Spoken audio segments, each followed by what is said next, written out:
తిరిగి BCN news కి స్వాగతం. దరిత్రిని రక్షించుకోవాల్సిన బాధ్యత ప్రతి ఒక్కరిపై ఉందని దరిత్రి రక్షిత సమితి అధ్యక్షురాలు సీమకుర్తి సురేఖ పేర్కొన్నారు. కాకినాడ నగరపాలక సంస్థ సాంబమూర్తి నగర్ 7 హిల్స్ రోడ్లో దరిత్రి రక్షిత సమితి ఆధ్వర్యంలో వరల్డ్ ఎర్త్ డేని పురస్కరించుకుని మొక్కలు నాటే కార్యక్రమాన్ని నిర్వహించారు. దరిత్రి రక్షిత సమితి అధ్యక్షురాలు సీమకుర్తి సురేఖ అధ్యక్షతన జరిగిన ఈ కార్యక్రమంలో కాకినాడ నగరపాలక సంస్థ వైద్యాధికారి డాక్టర్ పృథ్వీ చరణ్ ముఖ్య అతిథిగా పాల్గొని మొక్కలు నాటే కార్యక్రమాన్ని ప్రారంభించారు. ఈ సందర్భంగా పృథ్వీ చరణ్ దరిత్రి రక్షిత సమితి అధ్యక్షురాలు సీమకుర్తి సురేఖ మాట్లాడుతూ world earth day theme planet versus plastic లో భాగంగా ప్రతి ఒక్కరూ ప్లాస్టిక్ ను నియంత్రణ చేయాల్సిన అవసరాన్ని ప్రతి ఒక్కరూ గుర్తించాలన్నారు. ఈ కార్యక్రమంలో జేఎన్టీయూ ప్రొఫెసర్ ఆలపాటి శ్రీనివాస్, దరిత్రి రక్షిత సమితి సెక్రటరీ నరసింహరావు, ట్రెజరర్ సీమకుర్తి మురళి, సభ్యులు బాబీ, రామ్ గోపాల్, మహిళలు పాల్గొన్నారు. దరిత్రి దినోత్సవాన్ని ఏప్రిల్ 22ని పురస్కరించుకుని ఐక్యరాజ్య సమితి వారు ఈ దరిత్రి దినోత్సవం ఎర్త్ డే అనే పేరుతోటి ప్రపంచవ్యాప్తంగా నిర్వహించుకోవాల్సిందిగా, అంటే మన భూమి ఏ విధంగా కాపాడుకోవాలి అని తెలియజెప్తూ ఐక్యరాజ్య సమితి ప్రతి సంవత్సరం కూడా ఏప్రిల్ 22వ తారీఖున నిర్వహించడం జరుగుతుంది. దాంట్లో భాగంగా పర్యావరణ పరిరక్షణ జయంగా ఏర్పడినటువంటి దరిత్రి రక్షిత సమితి వారి ఆధ్వర్యంలో ఈరోజు 7 హిల్స్ రోడ్లో మొక్కలు నాటే కార్యక్రమాన్ని చేపట్టడం జరిగింది. మేము స్థానికులు దరిత్రి రక్షిత సమితి మెంబర్స్ అందరూ కలిపి ఇక్కడ మొక్కలు నాటే కార్యక్రమాన్ని చేపట్టడం జరిగింది. భూమి మీద ఎన్నడూ లేని, గత కొన్ని వేల సంవత్సరాల్లో ఎన్నడూ లేనటువంటి విధంగా మనకి కార్బన్ లెవెల్స్ అత్యంత వేగంగా మనం మళ్ళీ తీర్చిదిద్దుకోలేనట్టు విధంగా మానవుడు కార్బన్ లెవెల్స్ని మన డెవలప్మెంట్ పేరుతోటి పెంచడం జరిగింది. ఈ రోజు నుంచి కూడా ప్రతి ఒక్కళ్ళు మన పర్యావరణ పరిరక్షణ అనేది మన ప్రాథమిక బాధ్యత అని గుర్తించి మొక్కలు నాటడం, అలాగే మన పంచభూతాలను రక్షించుకునేటటువంటి కార్యక్రమాలు చేపట్టినట్లయితే మనం ఎలాంటి కార్యక్రమాలు చేపట్టినా కూడా రేపన్న రోజుని మనం భూమి మీద మనుగడ, మానవులే కాకుండా ప్రతి ఏ జీవికి కూడా మనుగడ లేకుండా మనుగడ ప్రశ్నార్థకంగా చేయడం జరుగుతుంది. మన పంచభూతాలను కాపాడుకోవాల్సిన బాధ్యత మనుషులుగా మనందరి ప్రాథమిక బాధ్యతగా గుర్తించవలసిందిగా ఈ సందర్భంగా తెలియజేస్తున్నాను. ఇది ఎలక్షన్ మూవ్మెంట్ కనుక ప్రతి ఒక్కళ్ళు కూడా ట్రాన్స్పరెన్సీ ఉన్న వ్యక్తులను ఎన్నుకున్నట్లయితే పర్యావరణం కూడా బాగుంటుంది. ప్రతి ఒక్కళ్ళు ఎలక్షన్ డేని ఇంట్లో కూర్చోకుండా, చదువుకునే వాళ్ళే ముఖ్యంగా ఎలక్షన్ డేకి ముందుకు రావట్లేదు, ముందుకు వచ్చి ట్రాన్స్పరెన్సీ ఉన్న వ్యక్తులు ప్రలోభాలకు లొంగకుండా ఎన్నుకోవాల్సిందిగా ఈ సందర్భంగా నాటండి, చెట్లని నరకండి, అర్బనైజేషన్, రెస్పాన్సిబుల్ అర్బనైజేషన్, అందరినీ మొగ్గు చూపండి అని చెప్పేసి ప్రతి సంవత్సరం మనం అందరికీ చెప్పేది. బట్ మనకున్న నీడ్స్ని బట్టి, అవసరాన్ని బట్టి, అవకాశాన్ని బట్టి మనం అది ఫాలో అయ్యే అవకాశాలు తక్కువ ఉన్నాయి. కారణం ఏంటంటే ఏదన్నా సరే మనం పర్మనెంట్ స్ట్రక్చర్స్కి బాగా అలవాటు పడిపోయాం. దానికి సంబంధించి కాంక్రీట్ స్ట్రక్చర్స్కి బాగా ఎక్కువ ఇంపార్టెన్స్ ఇస్తూ ఉంటాం. సో అర్బనైజేషన్ వచ్చేసరికి మనకి ఈ కాంక్రీట్ కన్స్ట్రక్షన్స్ బాగా ఎక్కువ అవడం వల్ల హీట్ లెవెల్స్ బాగా పెరగడం, అదేవిధంగా ఓవరాల్గా టెంపరేచర్ బాగా ఎక్కువ. అంటే లాస్ట్ 1 వీక్ నుంచి కూడా మనకి పైనుంచి వచ్చే ఇన్స్ట్రక్షన్స్ చూసుకుంటూ ఉంటే ఈ ఇయర్ మనకి ఈ మంత్, నెక్స్ట్ మంత్ కూడా చాలా హై టెంపరేచర్స్ రికార్డ్ అయ్యే అవకాశం బాగా ఎక్కువ ఉంది. అంటే గడిచిన 2-3 సంవత్సరాల కన్నా ఈ 2 మంత్స్ కూడా మనకి ఈ టెంపరేచర్స్ బాగా ఎక్కువ రికార్డ్ అయ్యే అవకాశం ఉంది. సో దీనంతటికీ కూడా కారణం ఏంటంటే మనకున్న రిక్వైర్మెంట్స్కి అనుకూలంగా ఉన్న చెట్లను నరికేయడం. రెగ్యులర్గా కనీసం ఒక 2 months 3 months ఇస్తారన్న ప్రతి వాళ్ళు కూడా ఈ ప్లాంటేషన్ కార్యక్రమం లాంటివి పెడితే కనుక ఎంతో కొంత మనం ఈ ఎర్త్ యొక్క మనుగడకి మనం సాయం చేస్తాం. ఎన్డీఏ కూటమి గెలిస్తేనే రాష్ట్రానికి మంచి భవిష్యత్తు ఉంటుందని సినీ నటుడు పృథ్వీరాజ్ అన్నారు. టీడీపీ, జనసేన, భాజపా కూటమి అభ్యర్థి వనమాడి కొండబాబు తరపున ఆయన ఎన్నికల ప్రచారంలో పాల్గొన్నారు. కార్పొరేషన్లోని 27వ డివిజన్లో కొండబాబు ఎన్నికల ప్రచారాన్ని నిర్వహించారు. ఎన్నికల ప్రచారంలో సినీ నటుడు పృథ్వీరాజ్, మాజీ మేయర్, పార్టీ రాష్ట్ర కార్యవర్గ సభ్యురాలు సుంకర పావని, తిరుమల కుమార్లు పాల్గొన్నారు. ఈ సందర్భంగా సినీ నటుడు పృథ్వీరాజ్ మాట్లాడుతూ కాకినాడ నగరంలో 5 ఏళ్లలో అరాచక పాలన సాగిందన్నారు. టీడీపీ, జనసేన, భాజపా కూటమి అధికారంలోకి వస్తే అన్ని వర్గాల ప్రజలు సుఖ సంతోషాలతో జీవించే అవకాశం ఉంటుందన్నారు. ప్రధాని మోదీ, తెదేపా అధినేత చంద్రబాబు మంచి విజన్ ఉన్న నాయకులన్నారు. ఈ ముగ్గురు హయాంలో ఏర్పడిన కూటమి అభ్యర్థులను గెలిపించుకోవాల్సిన బాధ్యత ప్రజలందరిపై ఉందన్నారు. ఈ కార్యక్రమంలో పార్టీ నగర అధ్యక్షులు మల్లిపూడి వీరు, డివిజన్ పార్టీ అధ్యక్షులు కోడూరి పెద్ద, 3 పార్టీల నాయకులు, కార్యకర్తలు పాల్గొన్నారు.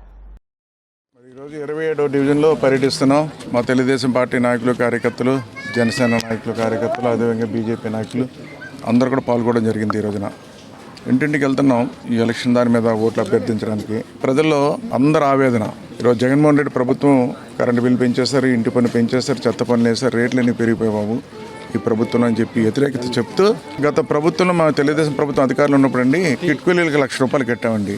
₹1,00,000 కట్టిన వాళ్ళకి ఇల్లు ఇవ్వలేకపోయారండి. ఎంత దారుణం అండి.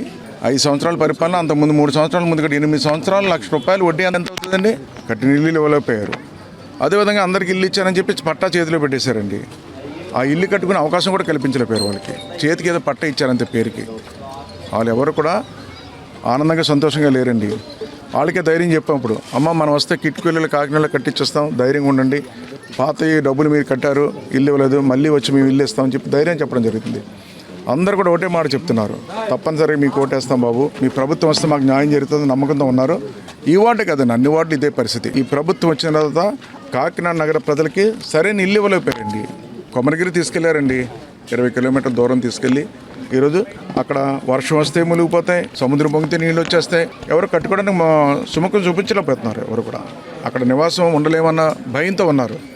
అందుకే ఈ ప్రజలందరికీ చెప్తున్నా, కాకినాడ ప్రజలందరికీ, అమ్మ మన ప్రభుత్వం వస్తుంది, వచ్చిన తర్వాత కాకినాడ ప్రజలకి కాకినాడ నగరంలోనే కిట్కో ఇల్లు కట్టించేస్తామని సందర్భంగా తెలియజేస్తున్నాం మీ అందరికీ కూడా. గత టీడీపీ హయాంలో గ్రామాలను అన్ని విధాలుగా అభివృద్ధి చేసి చూపించామని, వైసీపీ ప్రభుత్వంలో గ్రామాల్లో ఎక్కడా తట్టెడు మట్టి కూడా పోయకుండా అభివృద్ధికి ఆమడ దూరంలో ఉంచారని తెలుగుదేశం పార్టీ రాష్ట్ర అధికార ప్రతినిధి పిఠాపురం మాజీ ఎమ్మెల్యే వర్మ పేర్కొన్నారు.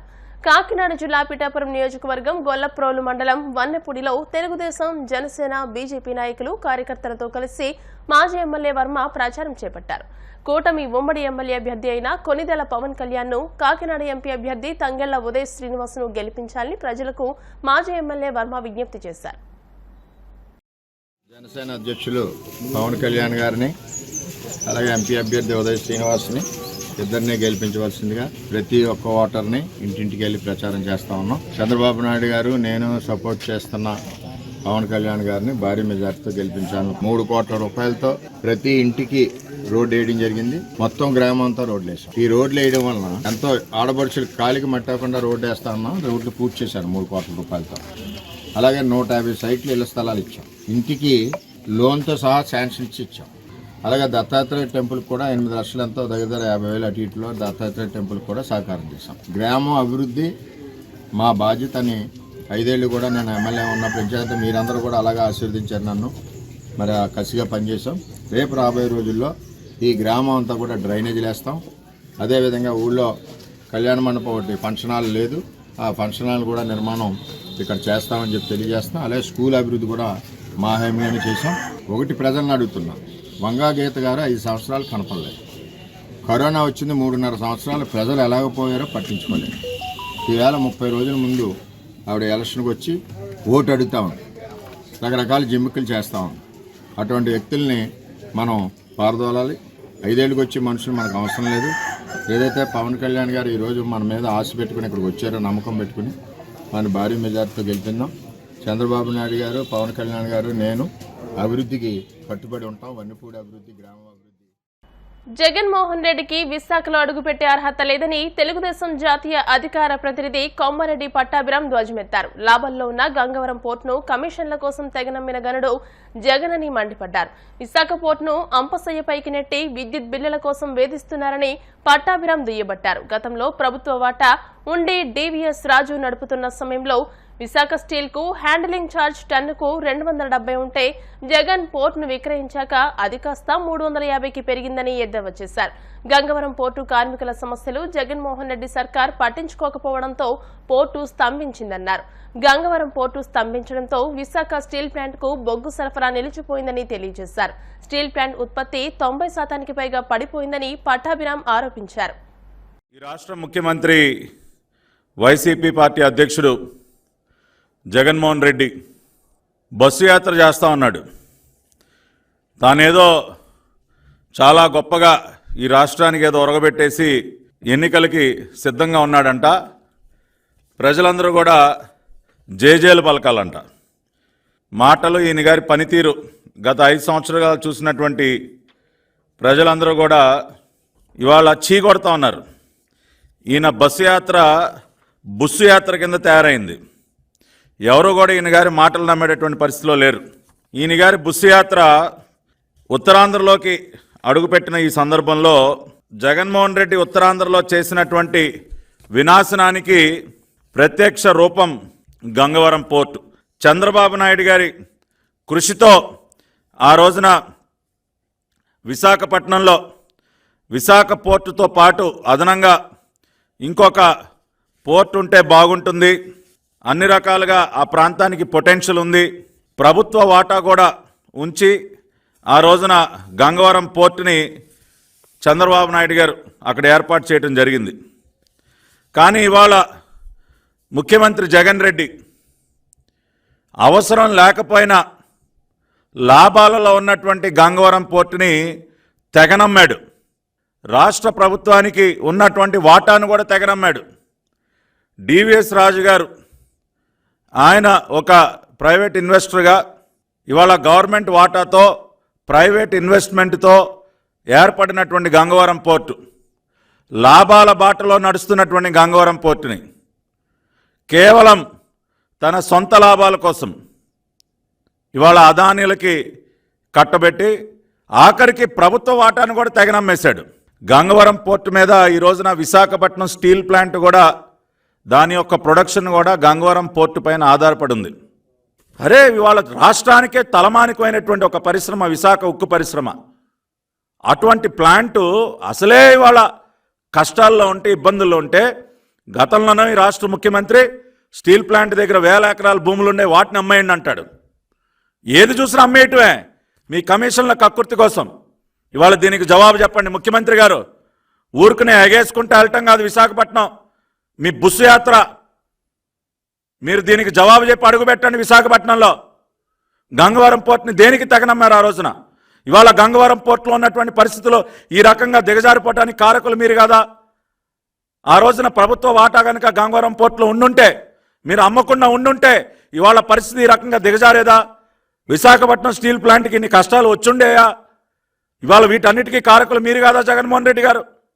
ఇవాళ అక్కడ కోకింగ్ కోల్ సరఫరా ఆగిపోయింది, ఫర్నెస్లు ఆగిపోతా ఉన్నాయి. కార్మికులు ఏమో తమ న్యాయబద్ధమైనటువంటి డిమాండ్ల కోసం పోర్టులో అక్కడ ఆందోళన చేస్తూ ఉన్నారు. ఇవాళ సిగ్గు లేకుండా మీరు మీ మంత్రులు అక్కడ ఏదో ఉత్తరాంధ్రకి ఏదో ఒరగబెట్టేశారంట. ఇదిగో మీ నిర్వాహకం ఇది. విశాఖ ఉక్కు విలవల్లాడుతూ ఉంది ఇవాళ విశాఖ ఉక్కు పరిశ్రమ. దీనికి ఏమి జవాబు చెప్తారు? వార్తలు ముగించే ముందు ముఖ్యాంశాలు మరోసారి. నర్సాపురం, భీమవరం పట్టణాల్లో పవన్ సుడిగాలి పర్యటన, కూటమి అభ్యర్థుల విజయానికి సహకరించాలంటూ ఓటర్లకు విజ్ఞప్తి. పర్యావరణ పరిరక్షణకు సహకరించండి, ప్రజలకు పిలుపునిచ్చిన దరిత్రి రక్షిత సమితి అధ్యక్షురాలు సురేఖ. ఎన్డీఏ కూటమి గెలిస్తేనే రాష్ట్రానికి భవిష్యత్తు, కాకినాడలో ప్రచారం నిర్వహించిన సినీ నటుడు పృథ్వీరాజ్. జగన్మోహన్ రెడ్డికి విశాఖలో అడుగుపెట్టే అర్హత లేదన్న టీడీపీ నేత పట్టాభిరామ్, కమిషన్ల కోసం గంగవరం పోర్టు నిర్వీర్యం చేశారంటూ ఆగ్రహం. ఈ వార్తలు ఇంతటితో సమాప్తం. మరిన్ని వార్తా విశేషాలతో నెక్స్ట్ బులెటిన్ లో మళ్ళీ కలుసుకుందాం. అంతవరకు సెలవు, నమస్కారం. చూస్తున్నాను BCN న్యూస్.